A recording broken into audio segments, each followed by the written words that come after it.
another.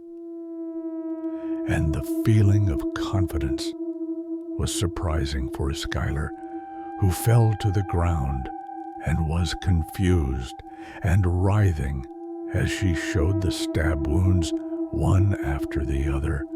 At first, what was happening did not continue, but the blades of those cold knives that were deeply embedded in her body made her realize that it was no joke. So adrenaline rushed through her veins abundantly, giving her the strength to stand on her feet despite her bleeding wounds, and she ran with all her strength in an attempt to escape. But unfortunately, she did not get far, as the result of the wound in her thigh was copied. So Rachel was able to catch up with her and stab her in the back, causing her to fall to the ground. Then Sheila caught up with them, and the two girls continued Skylar without stopping, and saw all her wounds. Skylar chose while standing to take the knife from Rachel's hand and directed a blow to her thigh, so Rachel fell. But Sheila did not stop and held on to the stab until she was sure that Skylar was dead. Skylar challenges Sten, but Skylar targets the savage, who continues to press, and Skylar does not utter a single word. Why?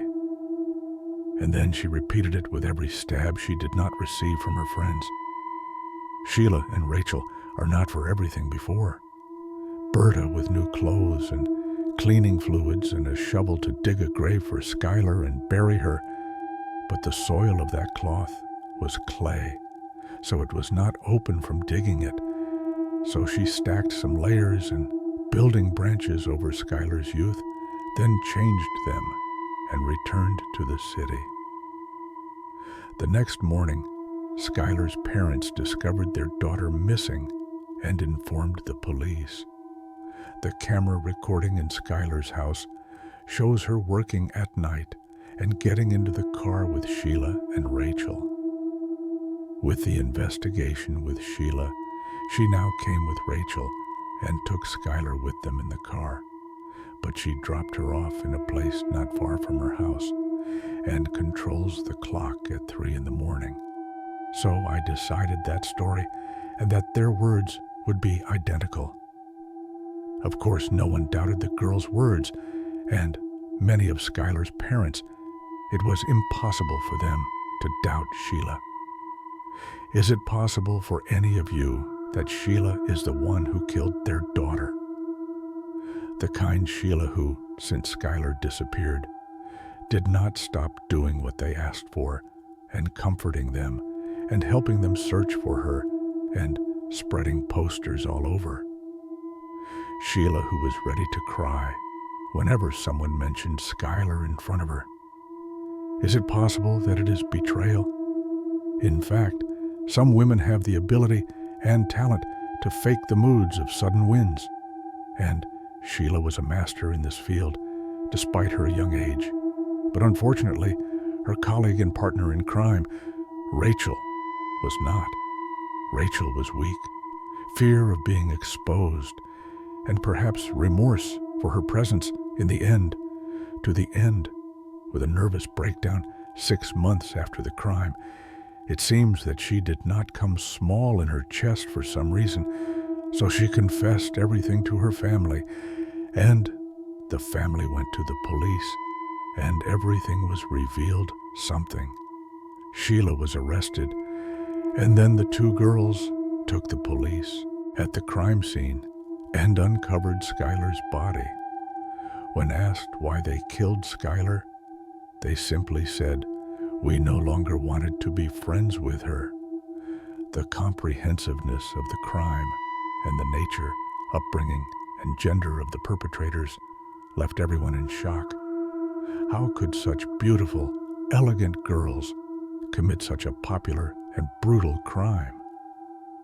The shocking ones were Skylar's elder parents, who never imagined for a moment that Sheila was their daughter's killer. Sheila was the first famous actress who appeared affected and sad, including the music of the songs to the extreme, and this was evident during her experiences, unlike Rachel, who appeared from it once. After the two girls were tried, Sheila was charged with first-degree murder and received a permanent life sentence with no possibility of parole until she served 15 years in prison. Rachel was charged with first-degree murder and received a 30-year sentence with no possibility of parole until 10 years had passed. Psychopathic personality. According to the psychological indicators that dealt with the two killer girls through investigation to ensure their health, Sheila is the best example of a psychopathic personality, psychopathy. May God never put you in someone's way, dear reader, given this complex view. They are boring and clever. People cannot doubt them for a moment when you first meet them. Their tongues drip with honey. They show kindness, gentleness, and a passionate poet who is not thought to be among the ranks of angels. You can fall in love with them. They are masters and geniuses in manipulating the feelings of others. They have shiny promises, but inside they are hollow and cold. They have no conscience. They do not really have feelings. How do they acquire them from a young age? By imitating the feelings of others. For example, a psychopathic child sees his peers getting what he wants by crying or by being ill-mannered and obedient. So he also imitates these things for his own ends without anything or real expectation. Lack of emotions makes the psychopath feel reckless and unpredictable to the point of hearing, because he knows no fear, is arrogant and bold, and is not responsible for his actions, and has no ability to empathize or regret. Yes, he may pretend to regret, and sometimes his eyes are filled with tears, but inside he is laughing. He is an extremely aggressive person who loves control and enjoys hurting others, and does shameful things for no purpose or to prove the harm.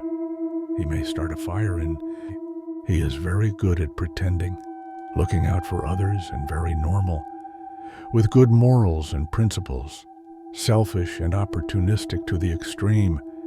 His interest comes first, even at the expense of the people closest to him, and Ajiba is able to lie and play any role that gets him close to her. The end justifies the means for her, and in his narcissism. His invention and trapping him is due to Ajiba stopping pretending and imitating. Some psychopaths are smart.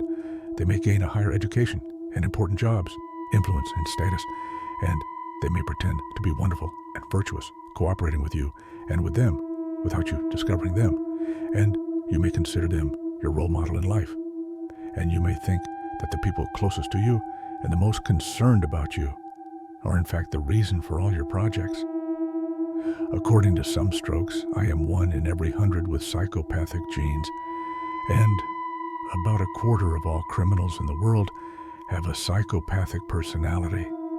But the degree of illness varies from one person to another according to the environment and prior intelligence, except for simple or secondary tendencies, so the other of putting a stethoscope in your food and then obliging you to the doctor yourself and pretending to be careful and afraid for you and shedding tears, pleas for their sympathy. I am confident in their inner selves. They do not have an ounce of remorse or sympathy and enjoy a lot while they see you writhing in pain that gnaws at your insides. Here, you may wonder, dear reader, how can I discover and expose a psychopath? Is there a specific model? If you're a fan of black and white films, I think that the late artist Mahmoud Al-Meliki is the best person to embody and impersonate the psychopathic character in Arab cinema. The elegant, polite man with a respectable appearance who pretends to be kind, but in reality, he is waiting in an amazing way. As I said earlier, discovering a psychopath is not easy. He is a skilled actor, but there are signs and signals, and by searching the net, I found a site that explains the characteristics of a psychopath in a simple way with a picture. And here is the link. Dear reader, how to identify a mentally ill person. There are also sites that provide a service to guide you forward on the amount of psychopathic tendencies you have by answering some questions. I personally tried one of these tests and it showed me second-degree psychopathic tendencies. Finally, I hope that no one will be afraid to go to the bathroom after reading this story. I say this because I have written some horror stories in the past, and I received comments blaming me for terrifying young people, and that some of them have become afraid to go to the bathroom. And I really do not want to feel guilty and remorseful. So I say that your fall, dear reader, into the toilet and your descent through its special license and its tapered pipes to reach the drain is the absolute impossibility. Frankly speaking, the original Carmen Winstead doesn't talk about Jack in the toilet, nor does it have a legend. Where did she get this crazy idea from? I added it myself, perhaps from some Japanese legends that control my mind. Oh, my humble self, ghosts and goblins are not a rush or purification for some mentally ill people like Sheila Eddy. And toilets are much cleaner than some hypocritical and sly friends who backbite me. So, be careful to choose your friends carefully, and don't let honeyed words and flashy appearances deceive you.